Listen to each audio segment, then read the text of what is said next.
എങ്ങനെയുണ്ട് ഈ പ്ലേസ്? നല്ല മൊഞ്ചല്ലേ? മഞ്ചേരിയാണ് കേട്ടോ. ഞാനൊരാളെ പരിചയപ്പെടുത്തി തരാം. ആരാന്നറിയോ? എൻ്റെ അപ്പൂസാണ്. അപ്പൂസിന് അനിയന്മാരും അനിയത്തിമാരൊക്കെ ഉണ്ടായിരുന്നു. അമ്മയുണ്ടായിരുന്നു. പക്ഷേങ്കിലും ആരോ വിഷം കൊടുത്ത് കൊന്നു. കുഞ്ഞുനാളിൽ ഞാൻ എന്നും ബിസ്ക്കറ്റും പാലും കൊടുക്കും. ഒരു ദിവസം നോക്കുമ്പോൾ കൂടെയുള്ള ആരും കാണുന്നില്ല. അവൻ ഒറ്റപ്പെട്ടു. അവനൊരു പേരും നൽകി, അപ്പൂസെന്ന്. ഇന്ന് അവൻ എനിക്കൊരുപാട് പ്രിയപ്പെട്ടതാണ്. എന്നെ കണ്ട ഓടി വരും. വിഷം കൊടുത്ത സ്പോട്ടിൽ നിന്ന് അവനെ ഞാൻ മനഃപൂർവ്വം മാറ്റി വേറൊരു സ്ഥലത്തേക്ക്. ഇന്നവന് ഹാപ്പിയാണ്.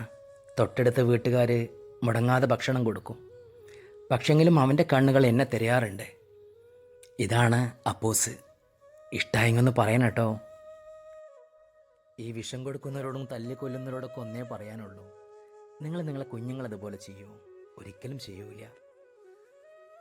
ദയവ് ചെയ്ത് അവരെ സ്നേഹിച്ചിട്ടില്ലെങ്കിലും കൊല്ലാതിരിക്കണേ, എൻ്റെ അപേക്ഷയാണ്.